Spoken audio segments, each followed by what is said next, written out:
안녕하세요. 윤쌤입니다. 자, 오늘 시간에는 신생아의 특성에 대해서 함께 요약 정리를 한번 해볼게요. 교과서는 121페이지에서 125페이지에 해당되는 내용이고요. 우선은 이제 시험에 주로 출제되는 부분만 간단히 요약 정리를 하겠습니다. 이 부분에서는 시험이 잘 나오니까 단어나 용어 정리를 좀 잘 해두시면 되겠어요. 자, 먼저 신생아의 활력징후부터 보겠습니다. 성인과 다르다라고 보시면 되겠고, 자, 신생아는 모든 기능이 미숙하다라고 보시면 돼요. 자, 신생아 활력징후에서는 제일 중요한 건 호흡입니다. 그리고 신생아 활력징후는 측정 순서가 있어요. 가장 먼저 우리가 호흡을 측정을 하고요. 그 다음에 맥박, 그 다음에 체온을 측정을 합니다. 그래서 호흡 먼저 측정하고 레스피레이션 R을 먼저 측정하고요. 그 다음에 맥박을 측정하고 마지막에 체온을 측정을 해요. 그래서 RPT 순서로 진행이 된다라고 보시면 되죠. 호흡이 R이죠. 레스피레이션으로. 자, 그래서 호흡을 보시면 신생아의 호흡은 30회에서 60회분으로 이렇게 얕고 불규칙한 복식 호흡을 한다는 특징이 있어요. 자, 성인 같은 경우에는 우리 호흡수 어떻게 되죠, 여러분? 12회에서 20회가 성인의 호흡이고 성인은 흉식 호흡을 하죠. 흉식 호흡을 하고 규칙적이죠. 규칙적인 호흡을 하지만 우리 아가들 같은 경우에는 이제 호흡 중추가 미숙해요. 그 다음에 뭐 폐라든지 이런 부분이 덜 성숙된 상태이기 때문에 호흡 자체가 굉장히 얕아요. 얕고 불규칙적이고 복식 호흡을 한다는 특징, 그리고 30에서 60회다. 요거를 좀 기억을 하시면 되겠고요. 자, 특히 호흡 유지에 가장 유의하셔야 돼요. 신생아 활력증후에서 제일 중요한 부분은 호흡 유지가 가장 중요하다라고 보시면 돼요. 그래서 호흡이 정상 범위에서 상한치나 상한치에서 벗어나 있을 때는 가장 먼저 흥분이나 울고 난 후의 상태가 아닌지 확인하고, 흥분이나 울고 난 후 상태라면은 정상이므로 그대로 둔다라고 되어 있어요. 그래서 호흡수가 30에서 60회가 이제 정상한 범위기는 하는데 이 60회 이상으로 아이 호흡수가 막 측정이 돼요. 그렇다고 해서 문제가 있구나 이렇게 느끼실 게 아니라 우리 아가들 같은 경우는 내외적인 요소에 굉장히 이 활력징후가 변화가 빈번합니다. 그렇기 때문에 가장 먼저 아이가 울었는지 흥분을 한 상태인지 이걸 먼저 확인을 하고, 이게 이제 흥분하거나 울고 난 상태에서 호흡수가 60회 이상으로 측정이 됐다라고 하면은 우선은 정상이기 때문에 아이 상태를 좀 관찰해 주시는 게 중요하다라는 게 이제 이야기하고자 하는 거죠. 자, 그 다음에 이제 체온을 볼게요. 맥박을 먼저 볼게요. 맥박 같은 경우에는요, 이제 우리 성인의 맥박은 60회에서 100회가 정상이죠. 분당 1분 측정을 했을 때. 이제 아가들은 120회에서 140회, 1분당 1분에 120회에서 140회. 자, 맥박 또한 불규칙적입니다. 아직 심혈관계, 심장 이런 기능들이 완벽하지 못하기 때문에 불규칙적이고 굉장히 빠르게 측정이 된다라고 보시면 돼요. 자, 그 다음에 체온을 볼게요. 체온은 보통 이제 액와 겨드랑이로 측정한 체온을 기준으로 해서 36.5도에서 37도로 측정이 되고 있고요. 우선은 여기서 주목하셔야 될 점, 신생아는요 체온 조절 장치 시상하부에 있죠. 우리 뇌의 시상하부에 위치한 체온 조절 중추, 체온 조절 장치가 미숙해요. 완전히 발달되지 못했기 때문에 체온이 잘 조절이 안 돼요. 체온이 조절이 되지 않는데 특히나 체온이 급격하게 떨어지는 경우가 발생을 해요. 그렇기 때문에 우리 아가들, 신생아는요, 보온에 굉장히 신경을 쓰셔야 돼요. 보온, 몸을 따뜻하게 해줘서 이 36.5도에서 37도의 체온을 유지할 수 있도록 만들어 주셔야 된다라고 보시면 되겠습니다. 자, 그래서 그 다음에 이제 혈압이 나와 있는데 우리 아가들의 혈압은 크게 의미 자체는 없어요. 그냥 낮게 측정이 되거나 굉장히 불규칙적이거든요. 그래서 이제 우선은 그래도 알고 계셔야 되니까 70에서 40mHg 이하로 다양하게 나타나요. 다양하게 나타나며 최고 혈압은 높아봤자 80에서 90 정도로 측정이 됩니다. 그래서 우리 신생아 활력징후에서 제일 중요한 부분은 호흡과 맥박과 체온, 이 세 가지가 제일 중요하고, 특히 요 R, 레스피레이션, 호흡이라고 하는 부분이 우리 신생아 간호에서는 제일 중요하고 호흡 유지가 잘 돼야 된다라고 보시면 돼요. 그래서 우리 R, 그 다음에 요거 펄스, P에서는요, 맥박에서는 굉장히 약하고 빠르다, 불규칙적이고 빠르다, 요걸 좀 기억을 하시면 되겠어요. 그 다음에 체온에서는 호흡 중추가 완벽하지 못하기 때문에, 체온 조절 중추가 완벽하게 발달하지 못하기 때문에 체온 유지가 되지 않아서 돈에 신경 써야 된다. 이렇게 좀 기억을 하고 계시면 되겠습니다. 그래서 성인과는 다른 바이탈 사인의 그 수치가 나오고 있죠. 자, 그 다음에 이제 보시면 생리적 체중 감소라는 이야기가 나와요. 자, 생리적이라는 말이 붙으면 자연적이다, 자연스러운 일이다 라는 거예요. 자연스러운 체중 감소. 그러니까 이거는 문제가 되지 않는다라는 건데요. 자, 먼저 생리적 체중 감소는 출생 후 3일에서 4일에 출생 시 체중의 5에서 10% 가량이 소실되는 것을 이야기를 합니다. 그래서 그 후에 이제 이렇게 소실이 되고 나서 그 후 8일에서 9일 정도가 되면 회복이 된다라고 해서 얘 같은 경우는 문제가 되지 않는다라고 보시면 돼요. 자, 그래서 이유는요. 이렇게 생리적 체중 감소가 일어나는 이유는 엄마로부터 받았던, 엄마 뱃속에 있을 때는 엄마로부터 호르몬도 공급을 받고 수분도 공급을 받고 하잖아요. 그런데 이제 엄마로부터 분리된 신생아 같은 경우는 공급받던 호르몬도 중단이 되고 수분 공급도 억제가 되죠. 그 다음에 태어났잖아요. 밖으로 태어났기 때문에 대소변을 배출을 하기 시작해요. 대소변을 배출하니까 대소변을 배출을 하면서 먹는 양, 섭취량에 비해서 배출량이 훨씬 많은 거예요. 신생아 같은 경우는. 그래서 일시적으로 자연스럽게 태어나자마자 3, 4일 후에는 출생 시 체중의 5에서 10%가량 소실이 되는 거. 이건 자연스러운 체중 감소라서 크게 문제 삼을 필요가 없다라고 보시면 되겠고, 3, 4일에 출생 시 체중의 5에서 10%가 소실이 된 후에는 이제 그 뒤로는 자연스럽게 회복이 된다라고 걱정하실 필요 없어요 라고 이제 보호자분한테 이야기를 해주시는 게 좋겠죠. 이걸 바로 생리적 체중 감소라고 이야기를 합니다. 이거는 이제 문제가 되진 않아요. 건강상 문제가 되지 않는 자연스러운 체중 감소다라고 보시면 되겠어요. 그래서 우리 아가들 신생아 막 엄마 뱃속에서 나와가지고 딱 보여주면 굉장히 퉁퉁 불어가지고 못생긴 모습을 볼 수가 있을 거예요. 그런데 하루 이틀이 지나다 보면은 애가 그 붓기가 빠지고 예쁘잖아요. 동글동글 예쁘게 이제 딱 변하잖아요. 그것만 봐도 부종이 빠고 몸에 있는 물기가 빠고 애기가 생리적 체중 감소가 일어나구나 라는 것도 볼 수가 있는 거죠. 자, 그 다음에 이제 생리적 황달과 병적 황달을 한번 보겠습니다. 아까 생리적이라는 거는 자연스러운이라고 했잖아요. 이 생리적 황달도 자연스럽게 나타나는 황달이라고 보시면 돼요. 그래서 얘도 자연스럽게 태어나자마자 자연스러운 과정이라고 보시면 되는데, 이 생리적 황달은 신생아의 한 50에서 70%가 가지고 있는 이제 그런 황달이라고 보시면 돼요. 자연스럽게 태어난 신생아의 한 50에서 70%는 생리적 황달을 겪습니다.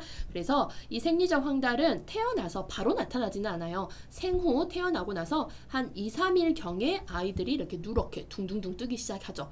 노랗게 피부가 변하죠. 그래서 2, 3일 경에 나타났다가 뭐 어떤 특별한 조치 없어도 7일 후에 별다른 치료 없이 거의 사라지는 것을 생리적 황달이라고 이야기를 해요. 이렇게 생리적 황달이 발생하는 이유는 무엇이냐? 우리 신생아의 모든 기능은 다 미숙하다겠죠. 특히 간 기능이 미숙합니다. 우리 황달이라고 하는 거는 혈액 속에 빌리루빈 수치가 증가하는 형상을 이야기를 해요. 그러면 왜 이렇게 증가를 하게 되느냐? 원래 이제 빌리루빈이 발생을 해요. 적혈구 수명이 다 끝나잖아요. 적혈구 수명이 다 하게 되면은 적혈구에 쓰레기가 발생을 해요.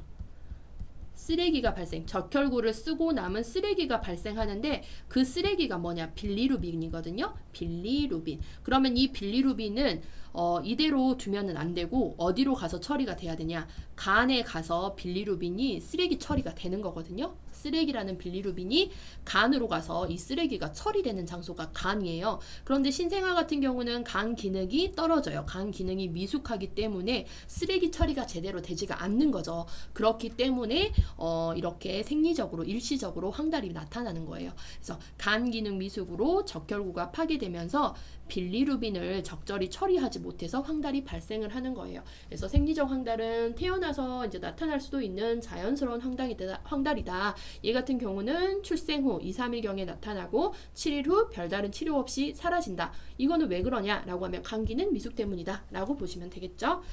자, 그 다음에 이제 문제가 되는 거는 이 병적 정말 병이 발생하는 병적 황달입니다. 그래서 얘는 병적 황달 또는 핵황달, 용혈성 황달이라고도 이야기를 해요. 병적 황달, 핵황달, 용혈성 황달이라고 얘기하죠. 용혈이라는 거는 깨져버린다라는 이야기인데 적혈구가 자기 수명을 제대로 채우지 못하고 적혈구가 무슨 일 때문에 그냥 마구 깨져버려서 없어지는 상황이 되는 거예요. 적혈구가 깨지면 빌리루빈이 많이 발생을 한다겠죠.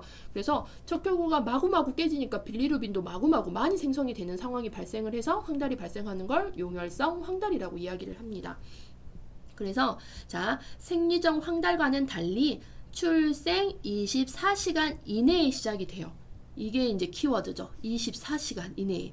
하루가 채 되지 않았는데 우리 신생아가 몸이 누렇게 둥둥둥 뜨기 시작하는 거예요. 그러면 이때 간호조무사 선생님들께서는 딱 아셔야 돼요. 아, 이거 문제가 될 상황이구나. 이거는 빨리 보고해야 될 상황이구나. 라는 걸 느끼셔야 돼요. 그래서 이 사인은 신생아에게 위험한 증상이므로 즉시 의사에게 보고하셔야 되는 상황입니다. 그래서 24시간 안에 황달이 발생을 했다. 간호조무사가 해야 될 일은 무엇입니까? 라고 하면 즉시 의사에게 보고한다. 요거를 잘 기억을 하고 계시면 돼요. 그래서 이제 병적 황달 같은 경우는 정말 병이 생긴 거잖아요. 그래서 얘는 자연적으로 놔뒀을 때는 문제가 발생을 할 수 있어요. 절대 자연적으로 놔두시면 안 되고 치료를 하셔야 되죠. 치료하지 않고 그대로 놔둬버리잖아요. 병적 황달은. 그러면 뇌에 문제가 발생해요. 뇌 문제가 발생을 하기 때문에 바로 치료를 해주셔야 되는데 이때 해야 되는 치료가 무엇이냐? 병리적 황달, 고빌리루빈 혈증 치료 및 간호는 광선요법을 하셔야 됩니다. 광선, 빛광자죠? 빛을 쐬어주는 역할을 해주는 거예요. 자, 그래서 광선요법을 보시면 시험에 제일 잘 나오죠. 자, 광선요법을 할 때 우리가 알고 있어야 될 간호.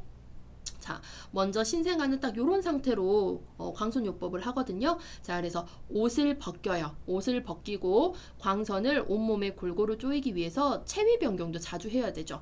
우리 아가들 신생아는 체위 변경을 스스로 할 수 없잖아요. 가만히 이렇게 눕혀놓으면 앙아이 상태로만 있지 측위로 돌거나 보기로 하거나 그렇게 하지를 못하기 때문에 광선을 골고루 째어주시는 게 좋아요. 그래서 체위 변경을 수시로 자주로 해주셔야 됩니다. 자, 그 다음에 옷을 벗기되 생식기 부위는 가려주셔야 돼요. 그래서 기저귀 채워놓은 거 보이시죠? 자, 그 다음에 눈에 이렇게 안대를 쓰고 있네요. 자, 눈의 손상을 방지하기 위해서 안대를 착용합니다.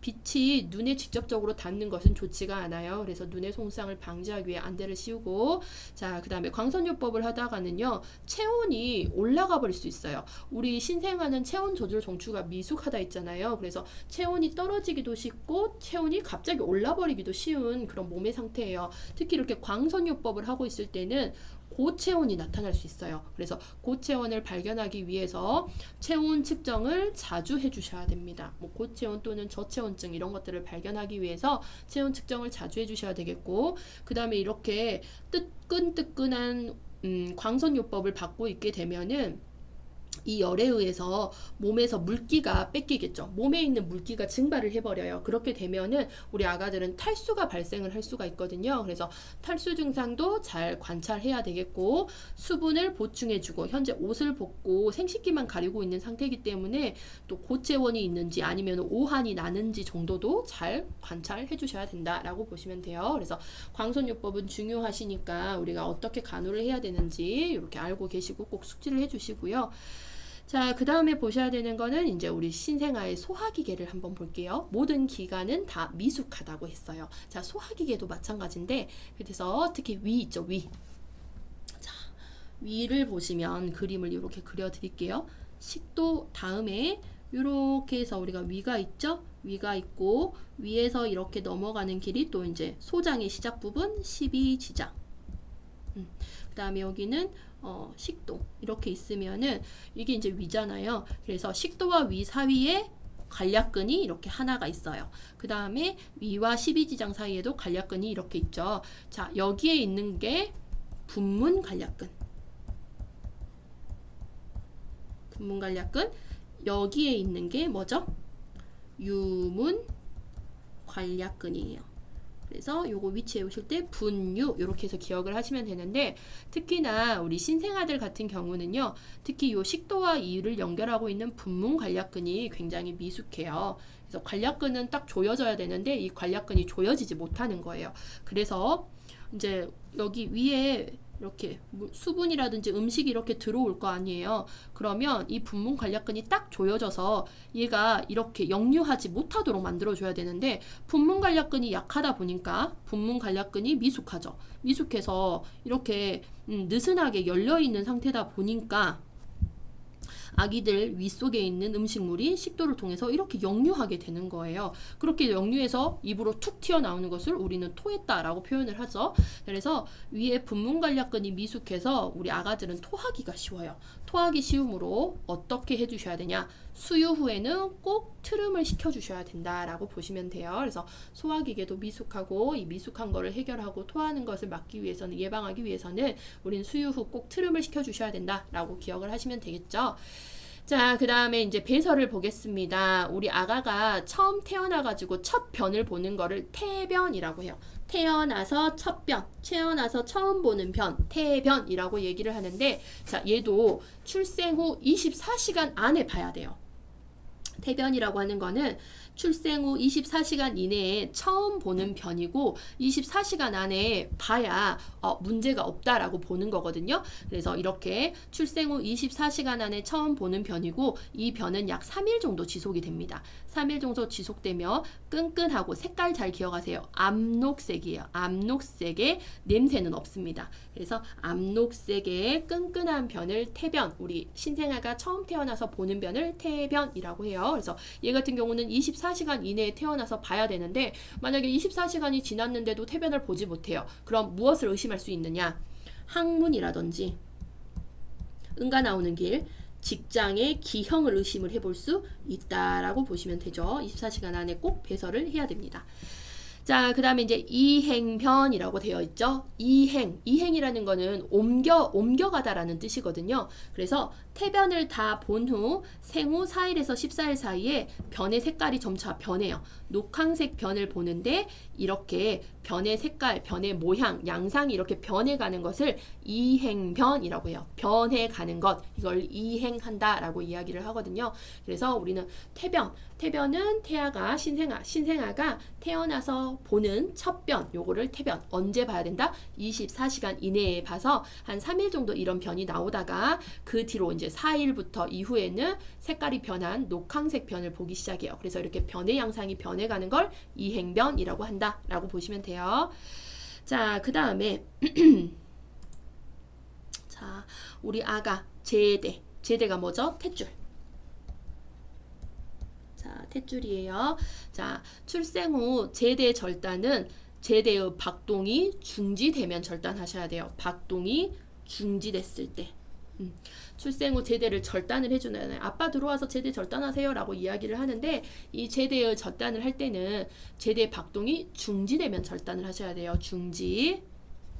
자, 제대 절단 부위는 매일 75% 알코올로 잘 소독해 주셔야 돼요. 관리 잘 하셔야 돼요. 제대 절단 부위 같은 경우는 출혈과 감염에 굉장히 주의하셔야 되거든요. 그렇기 때문에 특히 감염 때문에 매일 75%짜리 알코올로 잘 소독하며, 자, 이 제대는 이렇게 아기가 태어나면 탯줄을 딱 자른 다음에 여기다가 이렇게 클램프를 찝어주거든요. 이렇게 생긴 클램프를 찝어서 놔두고 이게 이제 점점 말라 비틀어져요. 말라 비틀어져 가지고 이 배꼽에서 뚝 떨어지는 시기가 있어요. 그 시기가 언제냐? 6일에서 10일 사이에요. 제대 탈락 시기는 6일에서 7일. 그래서 우리는 요 7일, 일주일 안에 떨어진다. 이렇게 기억하시면 돼요. 일주일 사이에 떨어지고요. 자, 요거 같은 경우는 출혈, 감염, 유효부를 잘 관찰하고 항상 깨끗하고 그리고 건조하게 관리를 잘 하셔야 되겠습니다. 건조해야 이 제대가 말라 비틀어지면서 똑 떨어져요. 예쁘게 떨어지는데 습하게 유지하면 여기에 감염이 생길 수 있는 확률이 훨씬 더 높아집니다. 그래서 요게 떨어진 제대의 모양이에요. 말라 비틀어져서 떨어진다라고 보시면 돼요. 자, 그 다음에 면역을 보겠습니다. 우리 신생아 면역 굉장히 중요한데요. 이 면역은 엄마로부터 받아요. 모체로부터 신생아에게 어디를 통해서? 태반을 통해서 이동된 항체. 항체는 면역이에요. 항체, 이겨내는 힘, 면역. 자, 태반을 통해서 이동된 항체가 있어서 출생 후부터 이 면역은 6개월간 유지가 됩니다. 엄마로부터 받은 이 면역이 6개월간은 유지가 돼요. 그래서 6개월간은 전염성 질병에 대해 어느 정도 면역력을 가지고 있게 된다라고 해서 이거는 이제 공중에서 나오는 자연 수동 면역이죠. 내가 노력하지 않아도 얻어지는 면역을 자연적으로 노력하지 않아도 얻어지는 면역, 자연 수동 면역이라고 해서 아가는 노력하지 않아도 누구한테 받는 거예요? 엄마로부터 면역을 받아요. 이런 거를 자연 수동 면역이라고 합니다. 그래서 요거는 6개월까지 유효한데 이제 6개월 이후부터는 급격히 엄마로부터 받은 면역 체계가 감소하죠. 감소함으로 급격히 이런 면역이 감소함으로 생후 정기적인 예방 접종을 꼭 해주셔야 돼요. 6개월 이후부터는 정기 예방 접종을 잘 해주실 필요가 있다라고 보시면 돼요. 자, 이렇게 정기 예방 접종을 해줘야 되는 이유는 6개월 이후부터 엄마로 받았던 면역 체계가 떨어지기 때문이다라고 보시면 되겠습니다. 자, 그 다음에 이제 신경계를 봐볼게요. 우리 신경계. 신경계가 최근에 시험에 나오기는 했어요. 자, 그래서 신경계는 뇌의 상태를 확인할 수 있는 하나의 지표가 되겠죠. 자, 그래서 신경계를 보시면 첫 번째 모로반사를 먼저 볼게요. 자, 모로반사 같은 경우에는요, 자극 시 손바닥과 손가락을 활짝 펴요. 자극, 뭐 깜짝 놀라는 자극이라든지 아기를 깜짝 놀라게 했을 때 아기가 이렇게 이 손바닥과 손가락을 이렇게 활짝 폈다가 다시 이렇게 오므리는 상태가 되는 거를 모로 반사라고 하거든요. 그래서 이렇게 해서 활짝 피는 자세가 되는 거, 이렇게 해서 활짝 폈다가 다시 오므리는 상태, 이 상태가 되는 것을 모로 반사라고 하는데, 이 모로 반사에서 기억하시는 게 뭐냐면, 모로 반사는 계속해서 가는 게 아니라 이 반사는 출생하고 나서 3개월까지만 유지가 돼요. 그래서 3개월 이후에는 소실이 됩니다. 그래서 특징적인 거, 3개월 이후에 소실된다는 거 기억하세요. 3개월 이후에 소실이 돼서 가장 일찍 소실이 되는 게 모로 반사예요. 그래서 모로 반사. 그래서 만약에 아기한테 자극을 줬는데 이런 모로 반사가 없다라고 하면은 아기의 뇌 손상이라든지 아니면 쇄골이 골절되면 팔을 들 수가 없거든요. 쇄골 골절 시 모로 반사가 없다라고 보는데, 그래서 우리가 모로 반사가 없으면 신경계에 문제가 있구나, 아니면은 쇄골 쪽이 뭐 골절이 있구나라고 판단을 또 해볼 수 있는 하나의 반사가 모로 반사다라고 보시면 돼요. 그래서 가장 일찍 소실되는 모로 반사를 가장 많이 물어보기는 해요, 여러분. 그래서 모로 반사를 좀 기억을 하시면 되겠고요. 그래서 모로 반사 3개월 이후에 소실이 되고 뇌 손상의 여부를 확인할 수 있는 하나의 대표적인 반사다, 이렇게 보시면 되겠습니다. 모로, 팔을 활짝 피는 하나 둘 셋. 자, 3개월. 자, 그 다음에 긴장성 반사 또는 긴장성 경반사라고 하는 게 있어요. 그래서 아기 머리를 한쪽으로 휙 돌리잖아요. 딱 돌렸어요. 그러면 아기 머리를 이렇게 이쪽으로 확 돌렸어요. 머리를 이렇게 돌리잖아요. 아기 머리가 이렇게 돌아가겠죠. 돌아가면은 돌렸을 때 돌린 쪽의 손과 발이 휙 하고 펴져요. 이렇게. 손과 발은 이렇게 펴지고, 몸이 좀 이상한데 손과 발은 이게 머리가 돌아간 쪽에 팔은 이렇게 펴져요. 팔도 펴지고 다리도 펴져요. 그래서 돌렸을 때 돌린 쪽에 손과 발은 펴고 반대쪽에 손과 발은 이렇게 구부리는 상태. 이거 좀 이상한데 잠깐만요, 여러분. 그림을 좀 다시 그릴게요. 이거를 몸으로 좀 표현을 해드려야 되는데, 머리가 이렇게 이쪽으로 획 돌아가잖아요. 그러면 여기에 있는 같이 돌아가는 이쪽에 손과 발이 이렇게 펴져요. 팔이 이렇게 펴지고, 그 다음에 반대쪽 손과 발은 이게 몸통이라고 하면은 이렇게 해서 구부러져요. 팔은 펴지고 머리가 돌아간 쪽에 팔은 펴지고, 이 반대쪽은 팔이 이렇게 굽어지는 거. 다리도 마찬가지거든요. 다리도 이렇게 펴지고, 나머지 다리는 이렇게 굽어지는 거. 뭔지 아시겠죠? 이게 긴장성 경반사거든요. 머리를 돌리는 쪽에 팔은 쭉, 다리도 쭉 하고 펴지고요. 그 다음에 이 반대쪽의 팔은 이렇게 휙 돌아가요. 그래서 사자 모양 되죠. 사자 모양. 그래서 요거는 4개월에 소실이 돼요, 여러분. 4개월 이후에 소실이 되는 긴장성 경반사입니다. 그래서 이 경자, 목경자라고 생각을 하셔서 목이 휙휙 돌아가는 대로 팔이 펴지고 머리가 돌아가는 대로 목이 딱 돌아가면서 펴지고 이렇게 좀 기억을 하시면 되거든요. 그래서 4개월에 소실이 되는 거 긴장성 경반사 4개월 이렇게 기억을 하시면 돼요. 자, 그 다음에 이제 파악반사, 움켜쥐기 반사. 자, 그래서 우리 아가들은 모든 거를 손에 쥐어봐요. 모든 걸 손에 이렇게 쥐어봐서 파악을 해요. 움켜쥐는 거예요. 쥐파기 이렇게 기억하시면 돼요. 파악 반사는 쥐파기 이런 식으로 좀 기억하세요. 쥐파기. 그래서 파악을 하는 거예요. 어떻게 파악하죠? 쥐어서 쥐기를 해서 파악하는 거예요. 쥐기를 해서 파악하는 거. 그래서 손에 물건을 쥐어주면 아가들은 꽉 잡거든요. 꽉 잡아요. 이게 쥐기 반사, 파악 반사라고 이야기를 합니다. 쥐파기 이런 식으로 기억하세요. 쥐파기. 자, 그래서 파악하고 쥐는 반사예요. 손으로 쥐어서 파악하는 반사. 요거가 이제 파악 반사, 움켜쥐기 반사라고 하는데 얘는 5개월 이후에 소실이 됩니다. 5개월 이후에 소실이 돼요. 그래서 우리 손에서 물건 잡으려고 하면 먼저 손을 쫙 피죠. 쫙 핀 다음에 손가락을 확 구부리죠. 자, 그래서 5개월 손을 펴가지고 잡아야 되니까 5개월 이후에 소실된다. 이렇게 보시면 되겠고 얘는 2개월, 3개월에 가장 강한 반응이 나타납니다. 자, 그 다음에 이제 빨기 반사, 빨는 거. 엄지손가락 우리 쭉쭉쭉 빨는 거잖아요. 애기들 입에다가 갖다 주면 뭐든지 다 빨아요, 신생아는. 그래서 입술에 닿으며 모든 걸 빠는 동작을 빨기 반사라고 하는데 얘는 6개월 이후에 소실이 됩니다. 6개월, 우리 손빨대 엄지손가락만 딱 들어보면 이 모양 되죠. 그래서 6개월 이후에 소실이 되고요. 자, 그 다음에 해적이 반사, 젖찾기 반사, 포유 반사라고 해요. 자, 그래서 혜정이가 젖을 찾기 위해서 고개를 휙휙 돌려요. 이게 몇 개월 때? 7개월 이후에. 그래서 얘는 7개월 이후에 소실이 된다라고 보시면 돼요. 그래서 뺨에 물체가 닿으면은 그쪽으로 막 얼굴을 돌려요. 혜정이가 젖 찾기 위해서 고개를 돌려대는 거 몇 개월 이후에 소실된다? 7개월 이후에 소실된다. 이렇게 보시면 돼요.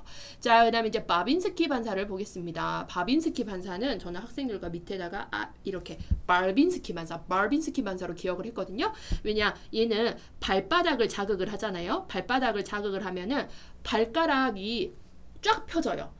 이렇게 모아졌던 발가락이 부채꼴 모양으로 쫙 펴졌다가 다시 오므라지는 것을 이제 그런 반사거든요. 발바닥에 자극을 주게 되면 이걸 바빈스키 반사. 그래서 바빈스키는 발과 연관을 해서 보시면 돼요. 자, 바빈스키는 12개월 이후에 서서히 소실이 됩니다. 그래서 가장 늦게 소실되는 바빈스키 반사. 그래서 3개월, 4개월, 5개월, 6개월, 7개월, 12개월 이렇게 소실점을 좀 기억을 해두세요. 그래서 3개월에는 모로 반사, 그 다음에 긴장성 반사, 긴장성 경반사는 획획 돌아가는 거예요. 요거 4개월에 소실이 되겠고, 손을 쫙 펴서 뭔가를 쥐어요. 쥐파기 반사, 요거는 5개월 이후에 소실이 됩니다. 자, 그 다음에 손가락 빨아요. 이거 6개월 이후에 소실되고요. 혜정이가 젖을 찾기 위해서는 이렇게 고개를 획획 돌리죠. 이건 7개월 이후에 소실이 되겠고, 바빈스키 반사라고 하는 거, 발을 자극을 줬을 때 발가락이 쫙 펴지는 거, 이거는 12개월 이후에 서서히 소실된다. 그래서 여러분 소실 시기를 잘 알아두시고요. 요네들의 특징,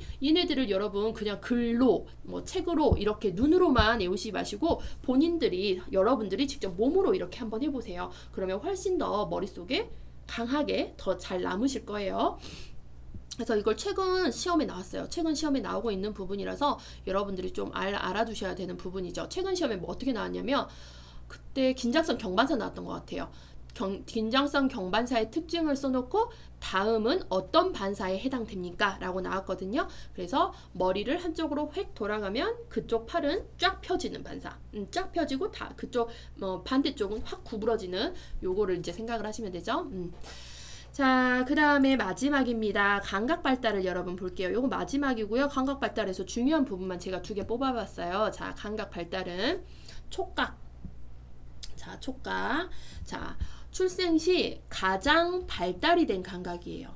이런 감각도 우리 신생아 같은 경우는 아직 미숙해가지고 눈도 처음부터 잘 보이지도 않고 귀도 처음부터 잘 들리지는 않아요. 그런데 특히 촉각에 대해서는 가장 발달된 감각으로 태어납니다. 특히 어떤 부분? 얼굴에 몰려있는 입술, 혀, 귀, 이마 등이 제일 예민해요. 그래서 우리 아가가 모유를 먹다가 이렇게 좀 잠이 들려고 해요. 그러면 엄마들이 모유를 더 먹여주기 위해서 아이들을 자극을 해주거든요. 근데 뭐 소리를 내봤자 애기들 잘 들리지가 않으니까 이때 애들한테 자극을 줄 때 제일 민감한 입술을 이렇게 문질문질 해준다든지 이마라든지 귀를 이렇게 문질문질 하면 애기가 자다가도 이렇게 촉각에 예민하기 때문에 일어나서 다시 젖을 빨기도 하고 그래요. 자, 그 다음에 시각. 시각은 얘는 출생 시 가장 발달된 감각이 촉각이고요. 시각 같은 경우는 가장 늦게 발달합니다. 가장 늦게 발달이 돼요. 그래서 가장 늦게 발달이 되고 생리적 사시. 우리 아가들은 눈동자가 이렇게 눈이 이렇게 있잖아요. 그럼 눈동자가 이렇게 가운데에 이렇게 있어야 되는데 사시라고 하는 거는 눈동자가 이렇게 정렬이 되지 못하는 상태예요. 그래서 눈동자가 여기는 하나는 이렇게 있고 한쪽은 이쪽으로 가 있던지 아니면 한쪽 눈이 이렇게 눈동자가 위로 가버린다든지 이렇게 정렬이 되지 않는 거를 사시라고 하는데 이 생리적 사시는 눈의 기능이 아직 미숙하기 때문에 나타나는 거거든요. 그렇기 때문에 생리적 사시는 생후 6개월 때까지 나타난 후 사라져서 6개월 후에 사시가 있다고 하면 그건 문제가 되지만 6개월 전에 있는 사시는 아까 우리 생리적이라는 건 뭐죠? 자연스러운 사시다라고 보시면 돼요. 그래서 이 6개월 이전의 사시는 문제가 되지 않지만 6개월 이후부터 이 눈의 정렬이 똑바로 되지 않고 한쪽 눈은 이렇게 되어 있는데 한쪽 눈의 눈동자는 뭐 위로 가 있는다든지 막 아래로 가 있는다든지 옆으로 가 있는다든지 하면은 문제가 되는 점이다 라고 보시면 되겠습니다. 자, 그래서 오늘 수업은 여기까지 해서 종료를 할게요. 수고하셨습니다.